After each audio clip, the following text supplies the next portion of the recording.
morning, everybody. I toast to you and all you do. I hope you're having a fantastic day. I'm going to start by saying I was up very early this morning. It's Ostra. The kids were really excited to get up and find eggs this morning. So, it's been an early start. So, this might be a little spasmodic, but I want to get this done. I haven't had time because we had to take the dog in for surgery and we've had a lot of other things going on. So it's just been kind of a busy week for us, and I didn't have time to sit down and make this video. But the dog is sleeping. He's okay. He had a little growth. We had to have it taken off because he was scratching at it, like a mole thing. And he kept scratching it, so he was bleeding all over. But he does not like the cone. He's a pouty puppy. But anyway, so it's Ostra. And we are celebrating spring. We are celebrating the earth waking up. We are welcoming that fertility. We are enjoying this busy energy that is vibrant and all over the place and makes me want to jump. We're going to go for a walk later to welcome spring and wake the earth and throw our eggs. I might make a video with the kids to show you how to blow out the eggs, but maybe I'll talk about it in this video because I don't know how much more videoing I'm going to be able to do today. We got a lot of things going on. So, I made another video about the energies and magic and that kind of thing.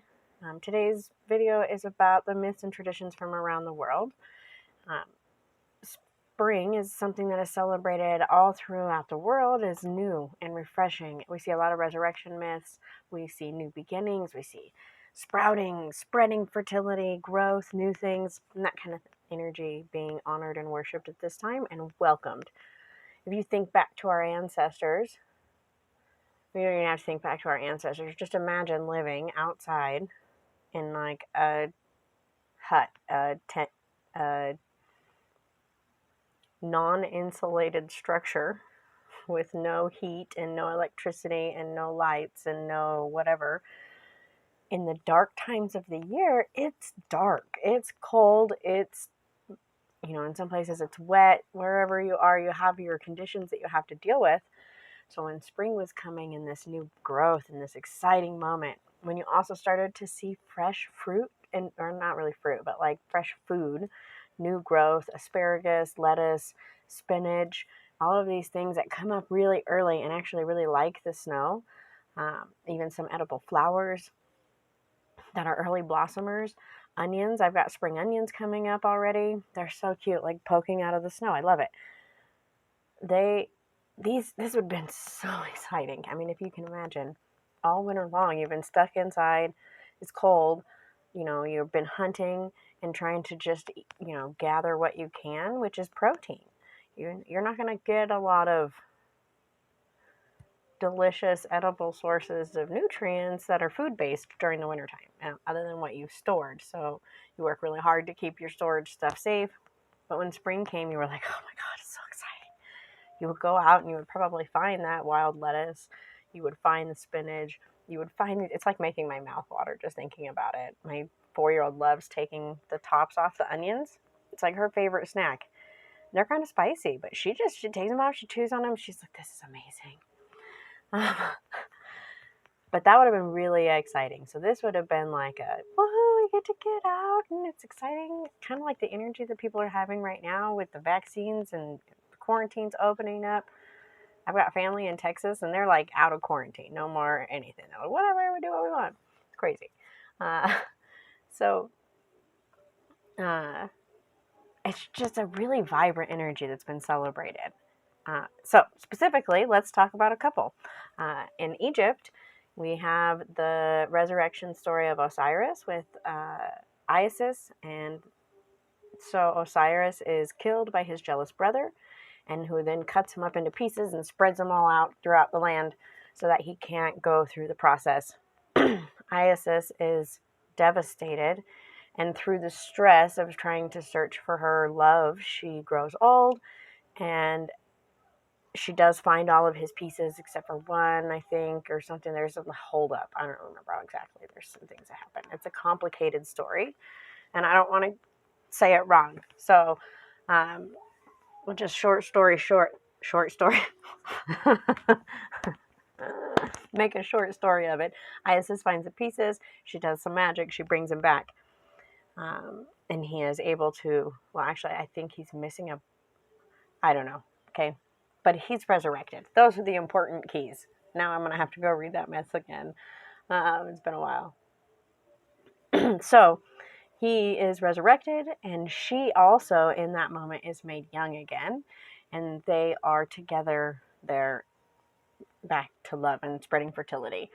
The Egyptian calendar is different than ours, obviously.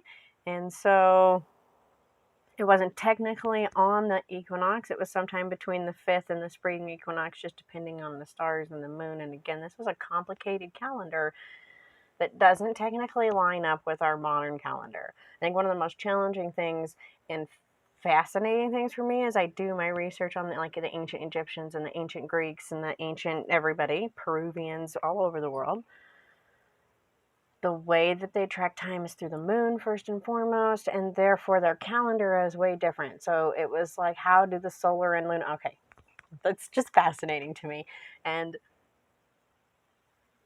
now we get some hang-ups on, when was this holiday celebrated? Well, it was celebrated in January because it's the first month, but so in the Egyptian calendar, the calendar starts when the Sirius star, the dog star, rises on the horizon, because you don't see it all year long. And that marks their new year. Even now, like when I try to line up the calendars like perfectly, to find astronomically when the Sirius star rises, it's not like when you type that into Google, like when does the Sirius star rise over the pyramids in Egypt? It's not like when is the equinox and it gives you the time and date. It's not like that. I need to find a site that does, though, because that'd be amazing. It would help me a lot in establishing the Egyptian calendar every year and where it lines up with our modern Gregorian calendar, because that's how they would have started it. There would have been a whatever. So I told you, I'm going off 3.5 hours of sleep. Plus, there's so much crazy spring energy and mania and crazy and like, whoo, I'm starting a new business. I'm working on books. I'm working on a curriculum. I'm doing this stuff. I'm doing that stuff. Really putting my energy to good use and trying to be productive and positive. And whew, that's my mantra with the kids. We do yoga. And the video lady we follow, she's always like, when we do our moment, she's like, think of one word that you can set the energy and intention for the day. And I'm like, positive productivity. And that's like, the kids laugh. I'm like, no, I'm serious. This is our goal every day now. So, back to the Egyptian calendar. Sometime between March 5th and the spring equinox, they would have celebrated the resurrection of Osiris, and he was returned to life.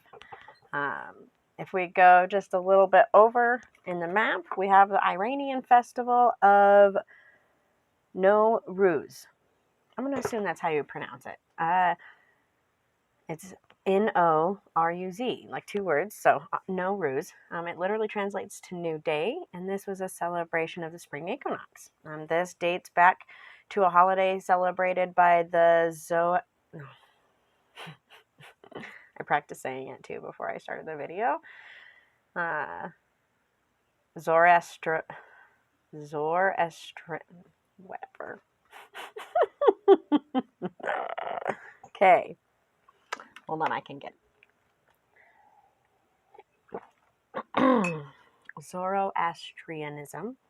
And this is one of the, I think it was the original monotheism.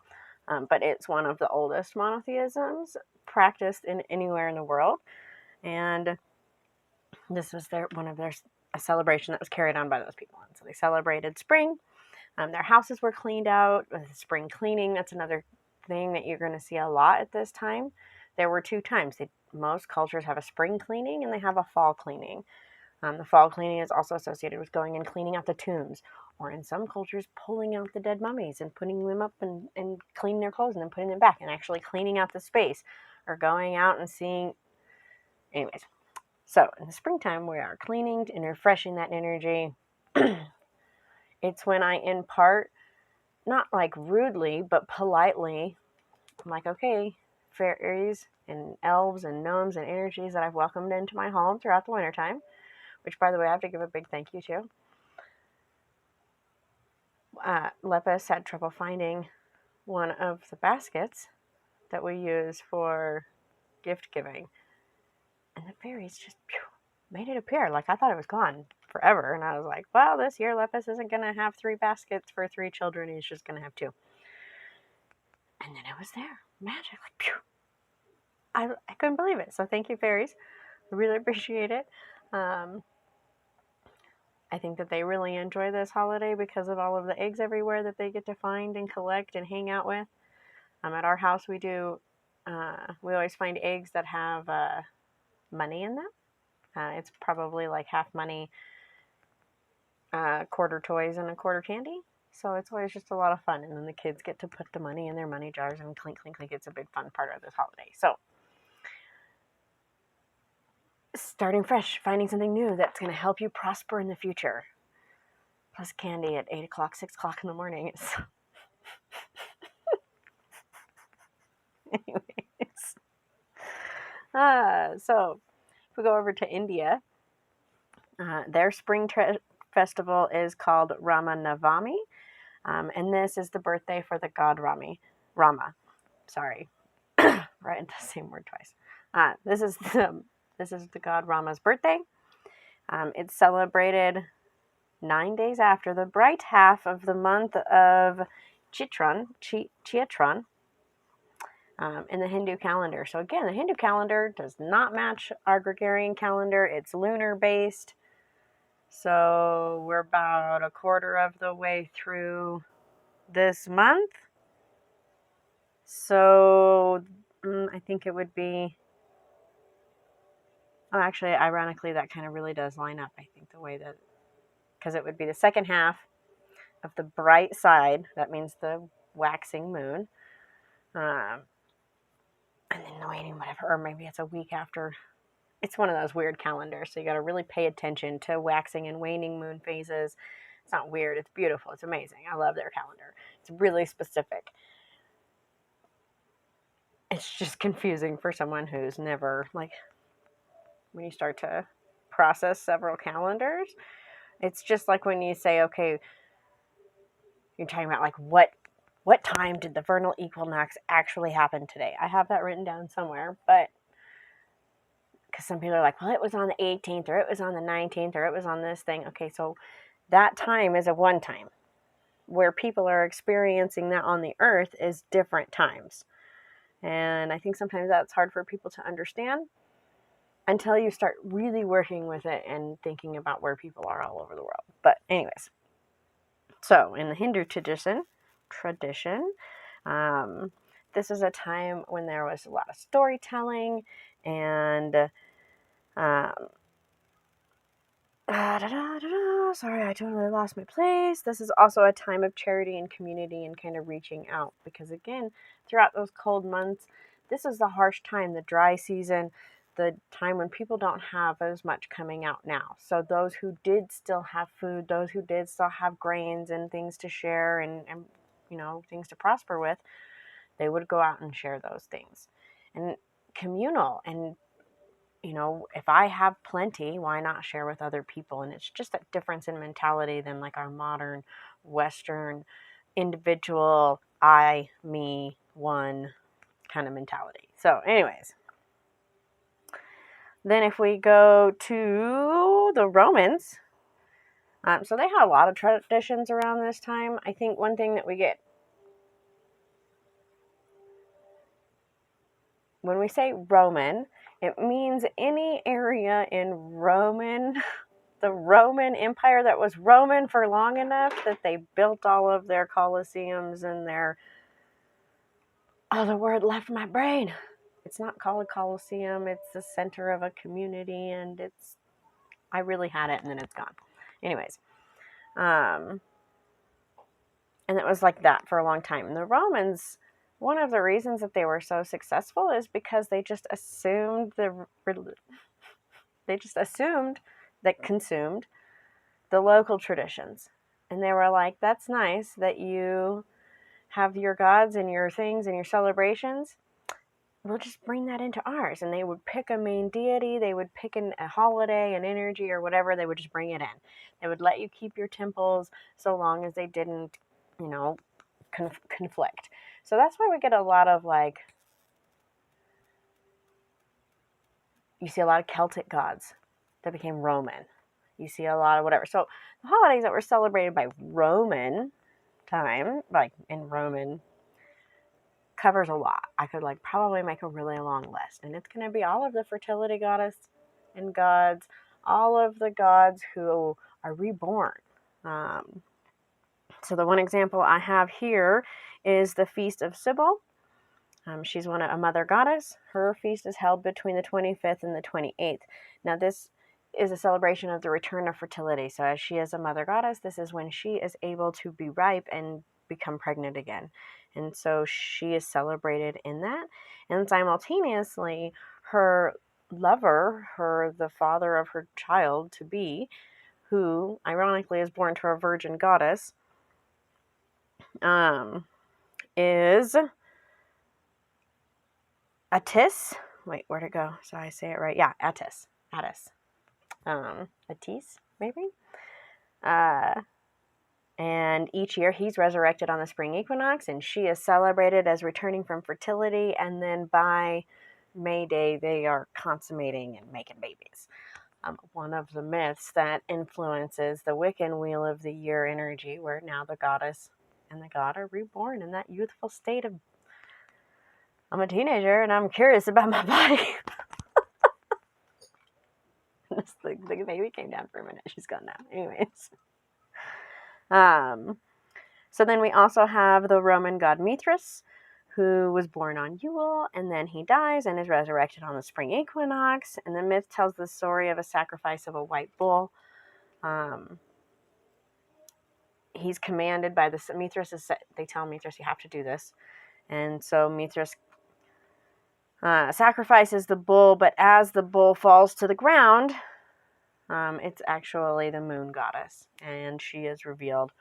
And Mithras's cloak becomes the night sky, and where all of the blood falls from the bull becomes flowers on the ground, and grain sprouts from where his tail lands. And so this is one of those stories of how people got grains and the bounty of the earth, and how that was provided to us through some conflict in the gods. You see that a lot in mythology. Something happened between the gods and somebody killed somebody else, and now we have plants. There's a beer myth like that within the Hindu tradition, where anyways, so a lot of rivers are born that way.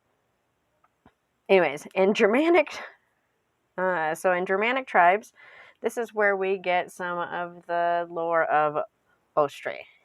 Now, because of where our mythology comes from, some of it is questionable, and some people don't believe it, and there's a lot of arguments, and they're like, oh no, it's Ishtar, who is from actually the Middle East kind of area, who is also another god that's celebrated at this time. So again, here is the confusion. Any god that is resurrected or a maiden goddess is celebrated at this time. Pretty much all of our ancestors celebrated the return of warmth. As soon as it was like, oh my God, it's warm enough, I can take off my furs and run outside. I bet culturally around the world, it was probably a big thing to go outside and dunk in the rivers because they were finally not frozen, or their waters were returning, or whatever it is that your transition is that brings about that grand change. You would have gone out and you would have washed. You would have, even if it was freezing, you would have gone and done that. You would have jumped a fire. You would have burnt the old so that you could make way for the new. Our ancestors learned a long time ago some of the natural wonders of the world that now sometimes we're like, oh, this is amazing, and I can't believe we're just now figuring this out. No, our ancestors knew that a long time ago, and they've been always doing that. They just couldn't tell you the scientific properties, or that it was replenishing the earth, or that it was doing this or that. They just knew, and they just accepted it, and they just had a lot more faith than we do now. So, anyways, so the goddess Ostra, or she's also kind of Anglo-Saxon in that kind of area, and she was celebrated on the first full moon after the equinox. So it would be here in a week or so. And again, she is a youthful mother returning to her fertile state to make babies. And you see some of that myth. Okay, so here's the problem that modern practitioners run into, and they're like, well, I can't find where this myth comes from. So Ostra is a Germanic goddess. She is a springtime goddess. She's associated with new flowers and beginnings and beauty and new. We would associate her with the Celtic goddess Blueweed. I don't think I said that right, but it's spelt like bloodwood. I think it's Bluey. Anyway, so my brain's still trying to pronounce that. Anyways, she's also associated with Ishtar and other. You could compare them because they're all associated with the energy of the spring new growth. Something was sacrificed and something was born, and flowers typically are a part of their mythology. So modern practitioners took these little pieces, and by modern I mean the last 100 years, took these little pieces and started putting them together and filling in the gaps. And I had that Jurassic Park moment where it was like, filled in the gaps with frog DNA. So they filled in the gaps with just different religious practices. And created this myth of what we have as the modern myth of Ostra and her hair, who Ostra doesn't come for spring on time, and there is a baby bird, and the baby bird is about to die, and so she tries to save this baby bird, and she transforms him into a white hare. Well, that myth, the white hare, actually comes from Great Britain, is more likely Welsh, and has to do with the snow hare, or the little hares that, not like hare, but they're bunnies, rabbits. It's a breed of rabbit. Who are white all winter, and then they transform and they turn colors. But you start to see them at this time, and they come out and they have lots of babies. Lots of babies. So this was like a plethora. And could you imagine? You've been starving almost all winter. It's cold, it's wet, it's miserable. You've been living in your mound, and you're hungry. And now there's baby bunnies everywhere and wild lettuce. I imagine that our ancestors were picking the wild lettuce and the asparagus and bunnies and feasting on this amazingness. And that's where, so that's okay. So we have that brought in, and the eggs come in because, again, the birds are returning and they're laying their eggs, and we're able to go out and find eggs. And I was watching one of those travel wild shows, and he's in Africa hunting with some, I think in Tanzania, and he's hunting with some hunters that have been hunting this way since literally the beginning of time. But it was an amazing video. Anyways, so amazing, it just made me totally lose my train of thought. Okay, but so they're going out and they're hunting, they're finding just all of this different food. Could you imagine you've been stuck inside and you would go out and feast, and it would just be this amazing time.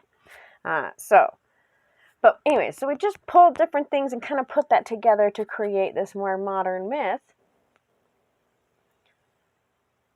And also, a lot of that carried on over to Easter and the tradition celebrated there, again, about resurrection and eggs and new beginnings and all of that kind of stuff. So those are the examples that I have specifically. Again, we could go all over the world and look at different spring energies and what they're bringing. Let's see. Some of the other myths and animals that are associated. It's not just the hare, but we also have the serpent, and because and toads and frogs and other those type of animals, because this is when they wake up from their hibernation. And the toads are kind of first, and the snakes, and they come out because it's warm and they're cold-blooded, so now they can come out. So they come out. I love when the toads start singing in my area. It's one of my favorite things when spring starts. So they, and those animals would return, and they were honored, and this was like exciting. So I'm going to cut it off there because I feel like if I keep talking, I'm just going to end up talking in circles about the same thing. If you have some great examples for this time of year, share them. I love hearing of other holidays that are missing. There are so many holidays around the world, but as you start to look at all of them, like we want to draw so many lines, like, oh, I'm a this and you're a that. I didn't even say anything about heathens. So the heathens will celebrate this full moon coming up. I can't remember. Dang it. I should have had that written down. They'll celebrate this full moon coming up. They won't celebrate the equinox. They celebrate it on the full moon. Not all heathens, though, I guess. Just some. Anyways, the blot, I think it's called. And this one will be of fertility and new beginnings. And they will toast to starting something fresh. So, if you are looking for an activity to do today, I have a great one. I'm going to borrow this. I'll put it back. So, pretend this was a real egg. My favorite thing to do, we do this with the whole family, is to make wishing eggs. I only have 4 minutes left. Okay, so you poke a hole in the top, not a hard-boiled egg, just a normal egg. First, dye it.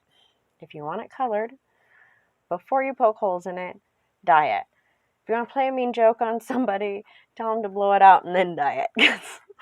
Eggshells float, egg yolk doesn't. Okay, just a friendly reminder. Anyways, so dye it, decorate it, do all of those great things to it.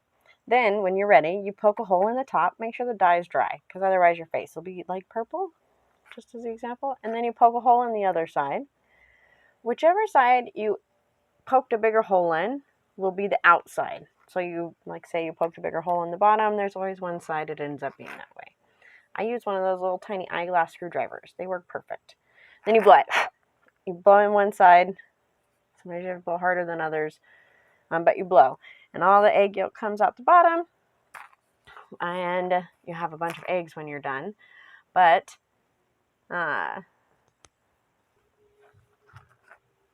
sorry, there's children.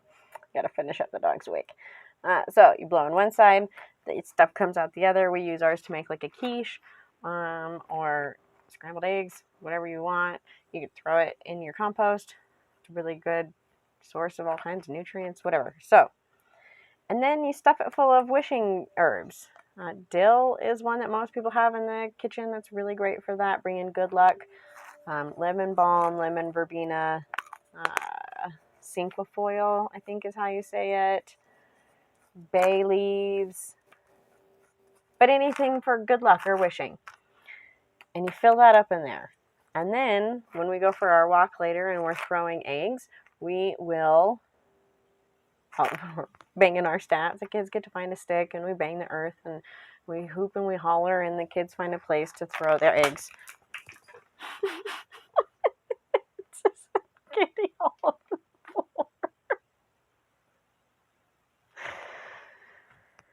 Oh my god, that was hilarious. Anyways, so so you make your wish and you send that back out to the world. That's why you make sure that you don't put anything in there that's not biodegradable or that would be harmful to nature. We always use edible herbs, nothing poisonous.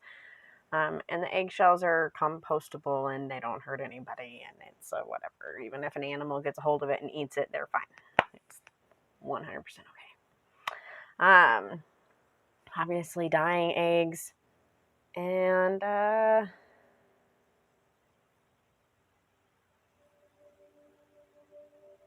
to think of something other than eggs.